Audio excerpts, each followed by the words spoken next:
বাবার বাড়ি হলো সময়ের বাইরে একটা পৃথিবী, যেখানে মানুষ বদলায়, বয়স বাড়ে, কিন্তু ভালোবাসা ঠিক একই থাকে। এই বাড়িটা মানে শুধু একটা ঠিকানা না, এটা মানে শৈশব, মায়া আর হাজারো স্মৃতির ভান্ডার। এই বাড়ির দেয়াল, উঠান, গাছপালা সবই যেন আমার গল্প বলে।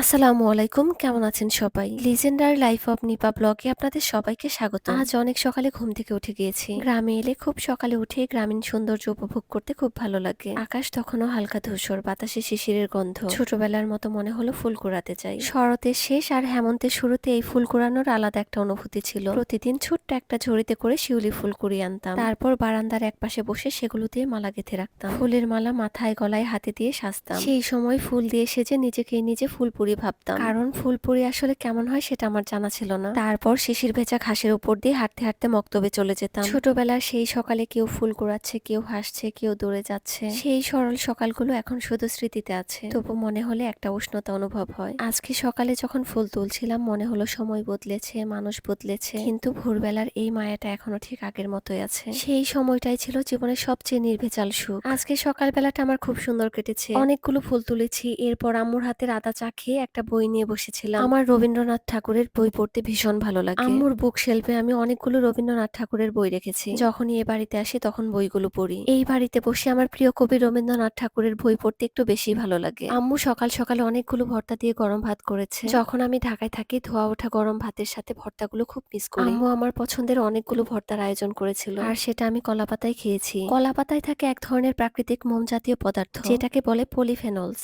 এটা শরীরের জন্য অ্যান্টিঅক্সিডেন্টের মতো কাজ করে এবং ব্যাকটেরিয়া প্রতিরোধে সাহায্য করে। কলাপাতায় খাবার খেলে শরীর ঠান্ডা থাকে, বিশেষ করে গরমের দিনে খেলে শরীরের অতিরিক্ত তাপ কমে যায় এবং খাবার হজমে সহায়তা করে। প্রতিবারই যখনই গ্রামে আসি আমি দু একবার কলাপাতায় খাওয়ার চেষ্টা করি। এরপর রোদ উজ্জ্বল দুপুরবেলা খেলাম কাগজি লেবুর শরবত। অন্যদিকে আম্মু মাটির চুলায় গরুর মাংস রান্না করছে। আম্মু বেশিরভাগ সময় ভেতরে গ্যাসের চুলায় রান্না করে, কিন্তু আমি যখনই আসি তখন সে বাইরে রান্না করে, কারণ আমার মাটির চুলায় রান্না করা খাবার খুব ভালো লাগে। আমি একটা ভিডিওতে বলেছিলাম আমার মাটির চুলায় রান্না করতে ভীষণ ভালো লাগে, যদি শহরে বসে সেটা করতে পারতাম। সেই কথাটা আমার আম্মু মনে রেখেছে। আমি আসার আগে আমাকে বলে রেখেছিল, তোমার জন্য মাটির একটা চুলা কিনেছি, তুমি যখন আসবে সেই চুলায় রান্না করব। হঠাৎই দুপুরবেলা আকাশটা অনেক মেঘলা হয়ে যায়, তারপর শুরু হলো বৃষ্টি। এরপর দেখি গরুর মাংস দিয়ে খাওয়ার জন্য আম্মু চিট রুটি বানাচ্ছে। এই রুটিটা আমার অনেক পছন্দের, মাঝে মাঝে খুব ইচ্ছে করে বাসায় বানাই, কিন্তু এই পিঠা বানানোর সময় চুলার চারপাশটা খুব খারাপ অবস্থা হয়ে যায়, সেজন্য আর সাহস পাইনি। এরপর আমি সবাইকে খাবারগুলো সার্ভ করে দিচ্ছিলাম। এই বাড়িতে আসলে আমি কখনোই ঘরে বসে খাবার খাই না, বাইরে উঠানে বসে বা বারান্দায় বসে খাবার খেতে আমার ভীষণ ভালো লাগে। আজকেও তেমনি প্লেট সাজিয়ে ভাবলাম বারান্দায় বসে খাবো। আম্মু চিট রুটি দিয়ে খাওয়ার জন্য গরুর মাংস রান্না করেছে, সেই সাথে হাঁসের মাংস।